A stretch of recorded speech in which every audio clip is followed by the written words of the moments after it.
Hello guys, so welcome to my channel. तो भाई आज की वीडियो में करने वाले हैं अपना part number 13 state lines chapter का, जिसके अंदर आज हम करने वाले हैं मिसलेनियस एग्जांपल्स। ठीक है भाई, आपकी एनसीईआरटी में जो मिसलेनियस एग्जांपल्स है वो आज हम सोल्व करने वाले हैं। तो भाई बहुत ज्यादा स्वागत है आपका मेरे यूट्यूब चैनल पे। और भाई पिछले पार्ट्स को यार जरूर देखो यार, पूरा स्ट्रेट लाइन चैप्टर कितना आसान है। स्लोप की बात करते हैं, एक स्ट्रेट लाइंस के ऊपर ही चल रहा है, उसकी स्लोप, उस लाइन की इक्वेशन, बस यही तो चल रहा है। अब स्लोप निकालने के भी कई तरीके हैं, फुट ऑफ परपेंडिकुलर निकालने के भी कई तरीके हैं, distance of perpendicular from A point two the equation of the line वो भी निकालने के कई तरीके हैं। तो भाई सीरीज में देखो, सारे पार्ट्स को देखो। तो मिसलेनियस एग्जांपल स्टार्ट करते हैं अपने, फटाफट अपने फ्रेंड्स को सबको शेयर कर दीजिए वीडियो। ठीक है भाई, तो एग्जांपल नंबर 11 आता है पहले, एग्जांपल नंबर 11। तो वो देखो क्या कह रहे हैं एग्जांपल नंबर 11। देखो भाई, if the lines this line and this line, तीन लाइंस दे रखी है, are concurrent, find the value of K. अब कनकरेंट का मतलब क्या है कि आपके पास तीन लाइंस है जो एक कॉमन पॉइंट से पास करती है। अब एक लाइन की इक्वेशन क्या दे रखी है मैं बता देता हूं आपको, 2x plus y minus 3 is equals to 0। और एक लाइन की इक्वेशन दे रखी है 5x plus K y minus 3 is equals to 0। And कौन सी लाइन बच गई, ये इसकी इक्वेशन मान लेते हैं 3x minus y minus 2 is equals to 0। अब यहां पे ऑब्वियसली के आपको वेरिएबल दिख रहा होगा, यानी जिसकी वैल्यू हमें नहीं पता। तो ऑब्वियसली क्वेश्चन के अंदर कह रहा है कि के की वैल्यू फाइंड आउट करो। तो भाई अगर एक पॉइंट से ही पास कर रही है तीनों लाइन, तो इस लाइन की इक्वेशन पूरी पता है, इस लाइन की इक्वेशन कंप्लीट पता है, तो दोनों से ये कॉमन पॉइंट निकाल ले, इंटरसेक्शन पॉइंट। इस लाइन से और इस लाइन से मैं इंटरसेक्शन पॉइंट निकालता हूं। तो देखो प्लस वाई है माइनस वाई, तो इनको ऐड कर देता हूं आपस में।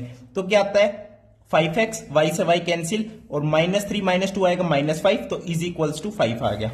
यानी x की वैल्यू 1 आ गई, यानी इस पॉइंट का x कोऑर्डिनेट 1 आ गया।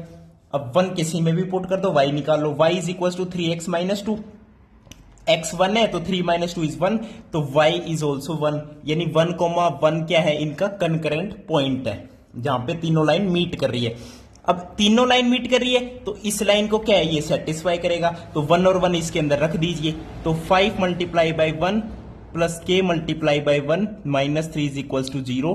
के इज इक्वल्स टू 3 उधर चला जाएगा, 5 उधर चला जाएगा, 3 माइनस 5 बन जाएगा, यानी माइनस का 2। यानी जो के की वैल्यू आ जाएगी आपके पास क्या आ जाएगी, माइनस की 2 आ जाएगी। तो ये था आपका एग्जाम्पल नंबर 11।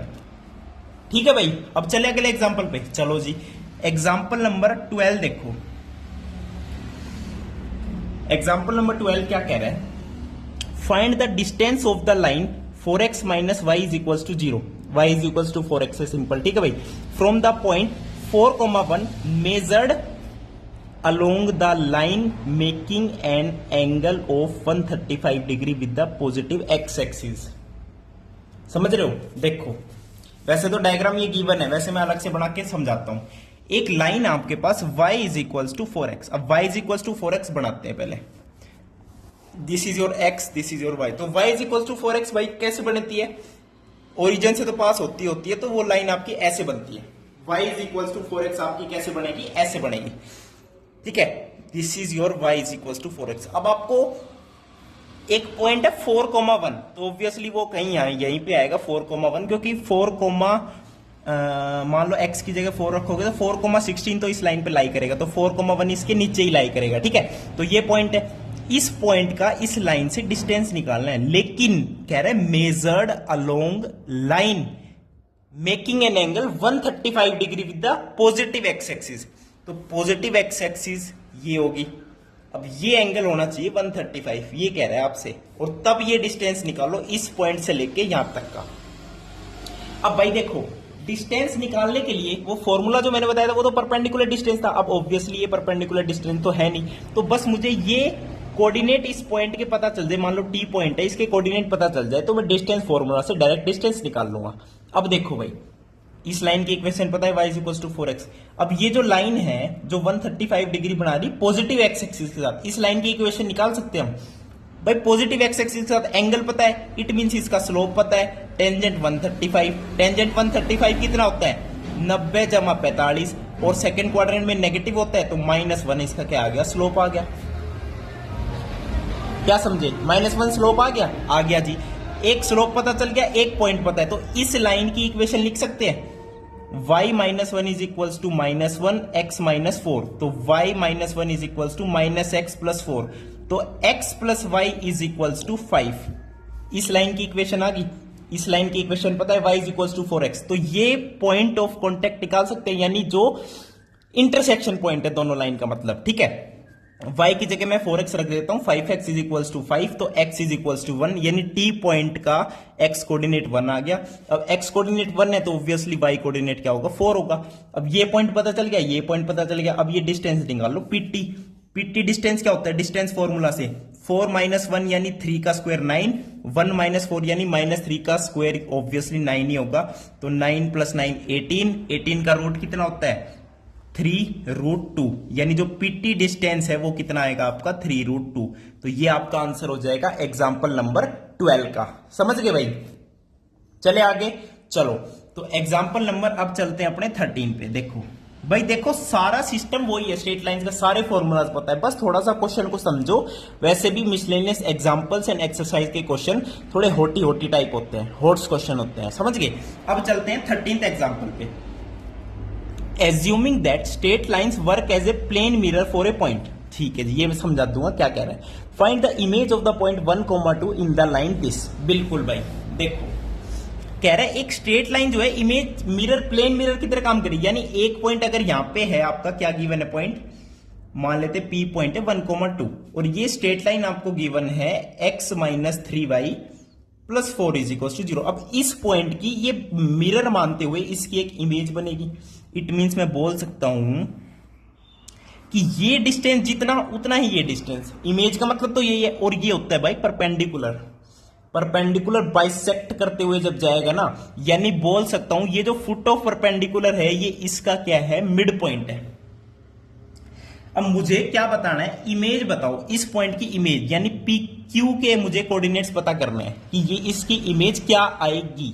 ओके, समझ गए, बिल्कुल समझ गए। अब ये कैसे निकालेंगे, मैंने बताया अगर ये इसकी इमेज है तो ये वाला जो पॉइंट है ना, ये इन दोनों का मिड पॉइंट है, तभी तो भाई ये डिस्टेंस और ये डिस्टेंस इक्वल होगा।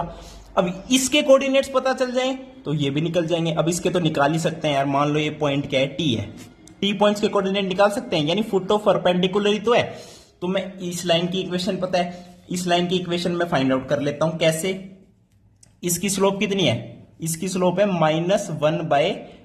-1/-3, यानी 1/3 इसकी क्या है स्लोप है, इसकी 1/3 स्लोप है, तो इस वाली लाइन की स्लोप कितनी होगी 3 होगी, ऑब्वियस सी बात है, यानी -3 होगी, सॉरी। तभी तो परपेंडिकुलर जो लाइंस होती है उनकी स्लोप्स का प्रोडक्ट -1 बनता है। अब इस लाइन में स्लोप पता चल गया, पॉइंट पता है, तो लाइन की इक्वेशन लिख दूं, y -2 -3 x -1, तो लाइन की इक्वेशन बन जाती है अपने पास -3x + 3, तो y + 3x is equals to 5। Line की इक्वेशन पता चल गई। एक लाइन की इक्वेशन ये रही, तो दोनों का इंटरसेक्शन पॉइंट आपका ये होगा, तो ये फाइंड आउट कर लेते हैं। ठीक है, मैं लिखता हूं यहां पे क्या, x - 3y + 4 है ना, तो 3x सेम बनाने के लिए मैं 3 से मल्टीप्लाई कर देता हूं, 3x - 9y + 12 is equal to 0। अब 3 इनको क्या सब्ट्रैक्ट कर देते हैं आपस में, दिस माइनस दिस करो, तो 3x से 3x कैंसिल, y - -9y, तो ये हो जाएगा 10y, और -12 इज इक्वल टू 5, तो उधर जाके क्या है प्लस का हो जाएगा 17, तो y आ जाएगा 17/10, यानी जो t पॉइंट है उसका y कोऑर्डिनेट आ गया अपने पास 17/10। अब 17/10 आ गया, तो किसी भी इक्वेशन में पुट कर दो, x निकाल लो। x कैसे निकलेगा भाई, इसमें पुट कर देता हूं मैं y की जगह 17/10, तो x आपका क्या होगा 3, 17/10 माइनस का 4, ये x कोऑर्डिनेट आएगा, तो ये कितना आएगा 17, 51, 51 - 40 इज 11, 11/10, यानी x कोऑर्डिनेट क्या आ जाएगा 11/10। x कोऑर्डिनेट आ गया, ठीक है भाई, तो अपना x कोऑर्डिनेट क्या आ गया 11/10 आ गया। अब देखो मैंने बताया था हमको इसकी इमेज निकालनी है, तो मान लेते हैं ये x है, ये y है। अब मैंने बताया ये इसका मिड पॉइंट है, इन दोनों कोऑर्डिनेट से जो लाइन सेगमेंट है इसका मिड पॉइंट है, तो मैं लिखता हूं, देखो यहीं पे लिखते हैं इसको, ठीक है, x + 1/2 is equals to x coordinate यानी 11/10, तो यहां से x निकाल लें, x आएगा 11/5 माइनस का 1 यानी 6/5। तो जो x की वैल्यू है वो कितनी आ गई, 6/5 आ गई। अब मैं लिखूंगा y प्लस 2/2, मिड पॉइंट का y कोऑर्डिनेट क्या है, 17/10 है, 2 5 जा 10। तो यहां से जो y की वैल्यू आएगी 17/5 माइनस की 2, तो ये आएगी कितनी, 5 दूनी 10, 7/5। तो y कोऑर्डिनेट क्या आ गया, 7/5। यानी जो इमेज है, इमेज के जो कोऑर्डिनेट्स है वो कितने आ जाएंगे, जो क्यू पॉइंट था अपना 6/5, 7/5। तो ये आपका क्या होगा भाई, आंसर होगा। समझ गए ना, इमेज का मतलब वही है कि ये इसका मिड पॉइंट होता है। तो इस तरीके से आप सोल्व करोगे, पहले फुट ऑफ परपेंडिकुलर निकालोगे। ओके गाइस, ओके भाई। अब चलते हैं अपने अगले एग्जांपल पे। अगला एग्जांपल कौन सा आता है, एग्जांपल नंबर 14। ठीक है भाई, चले ना आगे, कोई दिक्कत तो नहीं है। चलो एग्जांपल नंबर 14 देखते हैं। कह रहा है शो करो that area of A triangle formed by the lines y is equals to m1x plus c1, y is equals to m2x plus c2 and x is equals to 0। तीनों line से जो triangle form कर रहा है उसका area इसके बराबर है, ये शो करो। इट मींस ये प्रूव करो। बहुत बढ़िया। आपको लाइंस क्या क्या दे रखी है, y is equals to m1x plus c1, एक लाइन दे रखी है y is equals to m2x plus c2, एक लाइन दे रखी है x is equals to 0। अब भाई इन दोनों लाइन से एक पॉइंट पता चलेगा, मान लो एक ए पता चल गया ट्रायंगल का, एक वर्टेक्स, इन दोनों से पता चल गया एक बी, एक इन दोनों से पता चल जाएगा सी। तीनों कोऑर्डिनेट्स पता चल गए ट्रायंगल के। अब कोऑर्डिनेट ज्योमेट्री में एरिया ऑफ ट्रायंगल पता है ना आपको क्या होता है, ठीक है, तो बस वही करते हैं। तो इन दोनों से ए के जो कोऑर्डिनेट्स आएंगे वो क्या आएंगे, इनको आपस में सब्ट्रैक्ट कर दें, ठीक है। तो देखो मैं ए के कोऑर्डिनेट्स फाइंड आउट करता हूं। पहले मैंने क्या किया, इन दोनों को सब्ट्रैक्ट कर दिया। तो 0 इज इक्वल्स टू एक्स के साथ आएगा m1 minus m2 plus c1 minus c2। तो यहां से x कोऑर्डिनेट कितना आएगा, c2 minus c1 upon m1 minus m2। x के कोऑर्डिनेट आ गए, ए पॉइंट का ये x कोऑर्डिनेट है, समझ गए। अब x कोऑर्डिनेट पता चल गया, y निकाल सकते हैं, किसी भी इक्वेशन में पुट कर दो। तो x की जगह मैं ये पुट करता हूं, तो y कोऑर्डिनेट कितना आ जाएगा, m1 c2 minus c1 upon m1 minus m2 plus c1।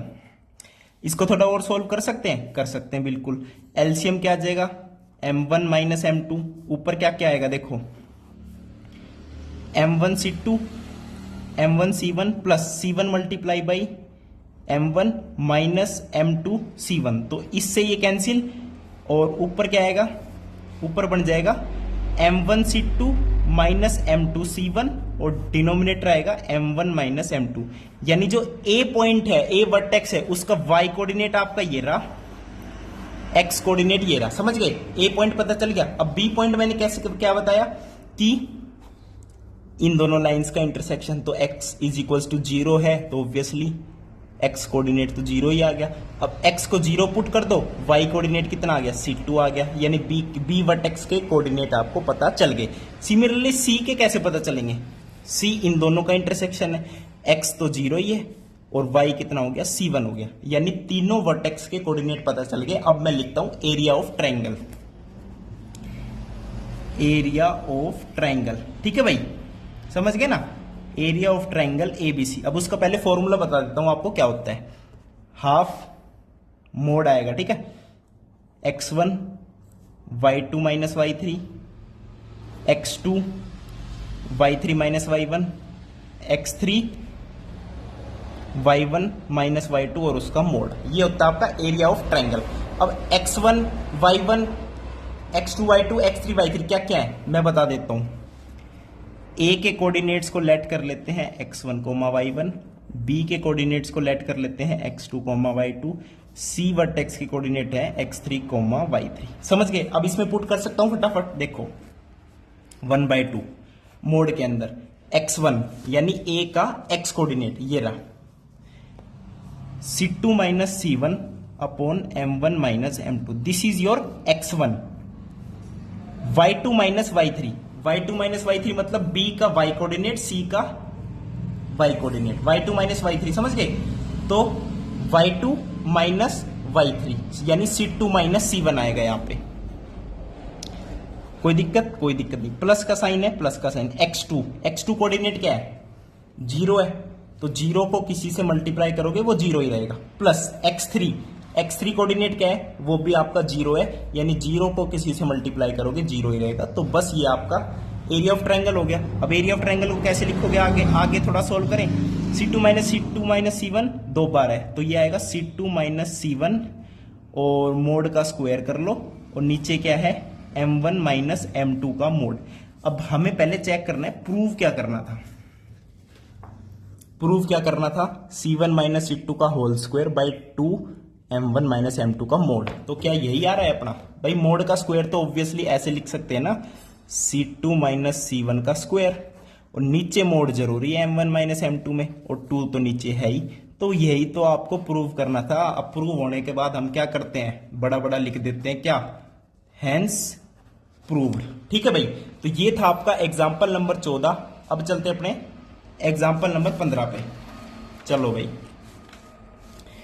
Example number 15 क्या कह रहा है?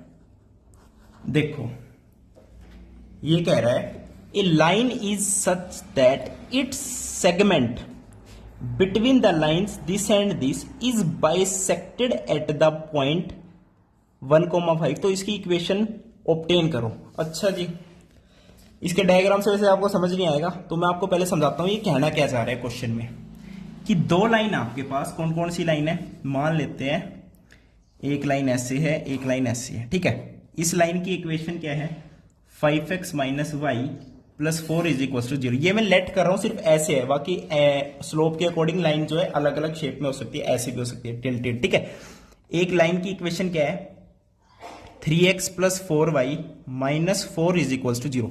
अब इन दोनों के बीच में एक लाइन ऐसी है जो line segment is such that कि एक ये इंटरसेक्शन होगा, एक ये इंटरसेक्शन होगा।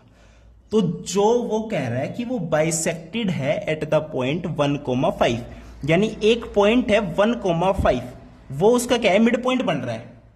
भाई ये जो लाइन है L, ये कहीं पे इस पॉइंट पे टच कर रही है इस लाइन को, और इस लाइन को टच करिए इस पॉइंट पे। मान लेते हैं ये P है, ये Q है, तो PQ का जो बाइसेक्ट है, यानी उसका मिड पॉइंट है, वो 1,5 पे बाइसेक्ट कर रही है। अब आपको इस लाइन की इक्वेशन बतानी है। अब इक्वेशन बताने के लिए वही बात है, एक स्लोप चाहिए, एक पॉइंट चाहिए। पॉइंट तो पता है 1,5, तो स्लोप और निकालनी है किसी तरह। तो पहली बात एक चीज देखो, स्लोप और चाहिए ना किसी तरह, बिल्कुल चाहिए भाई। तो ये चीज कैसे निकालेंगे? स्लोप निकालेंगे, कैसे निकालेंगे? ये दिक्कत है भाई। तो मान ले कैसे करेंगे बताओ? इसको अपन कैसे कर सकते हैं? देखो, P पॉइंट के कोऑर्डिनेट्स मान लेता हूं मैं A, B। Q पॉइंट के कोऑर्डिनेट्स मान लेते हैं C, D। अब A, B इस पे लाई करता है, तो इसको सेटिस्फाई करेगा। तो एक इक्वेशन क्या बनेगी? 5A minus B plus 4 is equals to 0। This is your first equation. समझ गए? बहुत बढ़िया। कोई दिक्कत तो नहीं आई ना? कोई दिक्कत नहीं आई भाई। अब देखो, एक C, D है, वो इस लाइन पे भी लाई कर रहा है, तो आपके पास इक्वेशन क्या बनेगी? 3C plus 4D minus 4 is equal to 0। तो एक इक्वेशन आपके पास क्या बनेगी? ये बनेगी सेकंड इक्वेशन। अब बताओ, अब एक चीज देखो, ये इसका मिड पॉइंट है, तो बोल सकते हैं C plus A plus C by 2 is equal to 1, यानी A plus C is equal to 2 आ गया आपके पास। अब D plus B plus D by 2 is equals to 5 है, तो B plus D is equals to 10 आ गया। एक इक्वेशन ये बन गई। भाई आपके पास 4 वेरिएबल हो गए, A, B and C and D, तो 4 इक्वेशन तो चाहिए सॉल्व करने के लिए। तो A plus C, B plus D। ठीक है, अब देखो ये इसका मिड पॉइंट है, तो ऐसे पता चल गया। ठीक है जी, कोई दिक्कत नहीं है। अब देखो, A को C की फॉर्म में लिख दो यहां पे, B को D की फॉर्म में लिख दो, बिल्कुल सही है। देखो इस इक्वेशन में मैंने क्या किया, 5 A की जगह क्या लिख दिया? 2 माइनस C। 2 माइनस सी माइनस बी की जगह क्या लिख दिया 10 माइनस डी 10 माइनस डी और प्लस का 4 इज इक्वल टू 0। समझ गए। फर्स्ट इक्वेशन में इन दोनों से ए को सी की फॉर्म में लिख दिया, बी को डी की फॉर्म में लिख दिया। अब यहां से सी और डी में इक्वेशन क्या बनी 10 minus 5c minus 10 plus D plus 4 is equal to 0। तो यहां से बनेगी डी माइनस 5c 10 से 10 कैंसिल और प्लस 4 इज इक्वल टू 0। तो ये इक्वेशन बनेगी आपकी कोई थर्ड। सी और डी में एक इक्वेशन, सी और डी में एक इक्वेशन, दोनों से सी और डी की वैल्यू निकल सकती है। कैसे निकलेगी, यहां से क्या करते हैं डी को कैंसिल कर लेते हैं। तो थर्ड वाली इक्वेशन को 4 से मल्टीप्लाई करता हूं, इसको मैं 4 से मल्टीप्लाई करके देखता हूं। 4d minus 20c plus 16 is equal to 0। अब देखो 4d, अब इसको सब्ट्रैक्ट कर लेते हैं आपस में, दिस माइनस दिस, तो 4d से तो 4d कैंसिल होना है, तो मैं लिखता हूं 3c minus 4 minus minus 20c, तो ये प्लस हो जाएगा 20c एंड माइनस का 16 इज इक्वल टू 0। तो यहां से c की वैल्यू कितनी आएगी 23c इज इक्वल टू 20। तो c की वैल्यू आ गई 20/3। c की वैल्यू 20/3 आ गई सर। c की वैल्यू जब आ गई तो d की वैल्यू निकल सकती है। तो इस इक्वेशन में c की वैल्यू पुट कर दो, तो d is equal to 5c और ये उधर जाके माइनस का 4। तो बस अब निकालो d की वैल्यू। 23 चौकू कितना होता है 4 3 12 92 होता है। तो 100 माइनस 8/23 आपकी d की वैल्यू आ गई। अब देखो c पता चल गया, d पता चल गया, मुझे इस लाइन की इक्वेशन बतानी है एट द एंड। इक्वेशन के लिए एक पॉइंट चाहिए, एक स्लोप चाहिए। अब सी और डी पता चल गए, कोऑर्डिनेट्स, इसके कोऑर्डिनेट्स पता चल गए, तो कोऑर्डिनेट से स्लोप निकाल सकता हूं। कैसे, d माइनस 5 अपॉन में c माइनस 1। तो अब मैं निकालता हूं l का स्लोप, स्लोप ऑफ l निकालता हूं अब मैं। ठीक है, क्या लिखता हूं स्लोप ऑफ l को, d माइनस 5 8/23 माइनस 5, या कर दो 5 माइनस, ठीक है 5 माइनस 8/23। अब नीचे क्या लिखेंगे 1 माइनस 20/23। तो स्लोप कितना आ गया 23 से 23 कैंसिल हो जाएगा, एलसीएम लेंगे तब 23 5 जा कितना होता है 5 3 15 115 होता है। 115 में से 8 गए, कितने बचेंगे 107 अपॉन में 23 माइनस 20 होता है 3। तो ये आ गई आपकी क्या स्लोप आ गई। स्लोप पता चल गया, एक पॉइंट पता है 1,5। तो लाइन की इक्वेशन क्या लिखते हैं y minus 5, slope is this x minus 1। तो ये आपकी क्या बन जाएगी लाइन की इक्वेशन। इसे सॉल्व कर लो थोड़ा सा। 3y minus 15 is equals to 107x minus 107। तो आपकी इक्वेशन बन जाएगी 3y is equals to 107x और ये बन जाएगी माइनस की 92।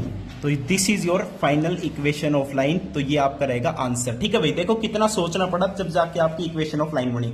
तो बहुत ही अच्छा क्वेश्चन था, इसे स्टार मार्क कर सकते हो। तो इसके खुद से भी करके देखना इसे। ठीक है भाई, अब चलते हैं अपने लास्ट एग्जाम्पल पे, एग्जाम्पल नंबर 16। एग्जाम्पल नंबर 16 पे चलते हैं गाइस। ठीक है, फिर मिसलेनियस एग्जाम्पल आपके कंप्लीट हो जाएंगे। चलो जी, example number 16। show that the path of a moving point such that its distance from two lines are equal is a straight line। अच्छा जी, दो लाइन है, ठीक है, एक पॉइंट है, उसका पाथ बताना है कि वो स्ट्रेट लाइन है। ठीक है, मान लेते हैं x, y है। अब दो लाइन दे दी, कोई भी, तो कोई भी लाइन दे सकते, कहीं तो मीट करेगी, कोई बात नहीं। अब एक लाइन दे दी आपको 3x minus 2y is equals to 5। एक लाइन दे दी 3x plus 2y is equals to minus 5 is equals to 5, sorry. अब देखो इसका स्लोप है 3/2, इसका स्लोप है माइनस 3/2, समझ गए। ओके, अब इस पॉइंट का इससे जो डिस्टेंस है परपेंडिकुलर वो d है, और इससे जो परपेंडिकुलर डिस्टेंस है वो भी d है, यानी ये परपेंडिकुलर डिस्टेंस इक्वल दे रखा है। अब ये d कैसे लिखते हैं, दोनों को इक्वल पुट करूंगा मैं, पॉइंट को इसके अंदर रखो। तो 3x माइनस 2y माइनस 5 का मोड अपॉन में root under 9 plus 4 13 is equals to mod of. अब इस पॉइंट को इसमें रख दो, क्या बनेगा 3x plus 2y minus 5 upon में रूट अंडर, वो तो 13 नहीं बनेगा, इससे कैंसिल कर देते हैं, इक्वल है तो। ठीक है, अब देखो मोड हटाओगे दोनों साइड अगर मोड हटाओगे तो ये बताओ कैसे लिखते हैं, 3x minus 2y minus 5 is equals to, या तो ये प्लस का होगा, ऐसे कैसे हो जाएगा, एक तो ये बनेगा फर्स्ट केस, तो यहां से क्या आएगा, 3x से 3x कैंसिल हो जाएगा, आपके पास आएगा 4y इज इक्वल्स टू 0, यानी यहां से बनेगा y इज इक्वल्स टू 0, है ना, यही बनेगा ना, बिल्कुल। अब सेकंड केस में क्या बनेगा कि 3x माइनस 2y माइनस 5, अब ये माइनस का हो जाएगा, भाई मोड को खोलते तो प्लस माइनस आता है, तो एक बार प्लस ले लिया, माइनस लेता हूं, तो minus 3x minus 2y plus का 5, अब माइनस 2y से माइनस 2y कैंसिल, ठीक है। अब यहां से क्या आएगा, 6x इज इक्वल्स टू 10, तो x इज इक्वल्स टू 5/3, यानी एक लाइन आ गई, एक आ गई y इज इक्वल्स टू 0, एक आ गई x इज इक्वल्स टू 5/3, ठीक है। अब एक चीज देखो, ये जो पॉइंट है मैंने क्या बताया, ये पॉइंट ही तो था x, y, तो ये क्या आ गया 5/3, 0, और यहां से ये लाइन भी आ गई। अब y is equals to 0 line क्या होती है, x एक्सिस, और x इज इक्वल्स टू 5/3 क्या होगा, पैरेलल टू y एक्सिस आएगी लाइन, यानी ये पॉइंट इन दोनों स्ट्रेट लाइंस को सेटिस्फाई करता है। इट मींस हम क्या कह सकते हैं कि ये पॉइंट इन दोनों एक स्ट्रेट लाइन पे लाई करेगा, और जिससे क्या है, इन दोनों लाइन से जो परपेंडिकुलर डिस्टेंस है वो हमेशा इक्वल रहेगा, समझे। इसकी मैं आपको पढ़ा देता हूं, लाइन क्या कह रहा है, देखो भाई, दोनों रिलेशन को सोल्व करके k की वैल्यू 0, h की वैल्यू 5/3, इसने x और y को h, k माना है, तो बोल सकते हैं कि point h, k satisfy the equations y is equals to 0 और x इज इक्वल्स टू 5/3, ठीक है। मैंने दो केस लिए हैं, या तो y इज इक्वल्स टू 0 या x इज इक्वल्स टू 5/3। अब y इज इक्वल्स टू 0 भी एक स्ट्रेट लाइन है, x इज इक्वल्स टू 5/3 भी एक स्ट्रेट लाइन है। x इस वाली लाइन पे लाई करेगा तब भी डिस्टेंस इक्वल रहेगा, इस वाली लाइन पे लाई करेगा तब भी डिस्टेंस इक्वल रहेगा, और दोनों रिप्रेजेंट करती है स्ट्रेट लाइंस, तो इसका पाथ भी कैसा हो गया, स्ट्रेट लाइन ही तो हो गया। तो बस यही इस क्वेश्चन में प्रूव करना था। तो ये था आपका एग्जांपल नंबर 16। तो वीडियो देखने के लिए बहुत बहुत धन्यवाद, थैंक यू, नमस्कार।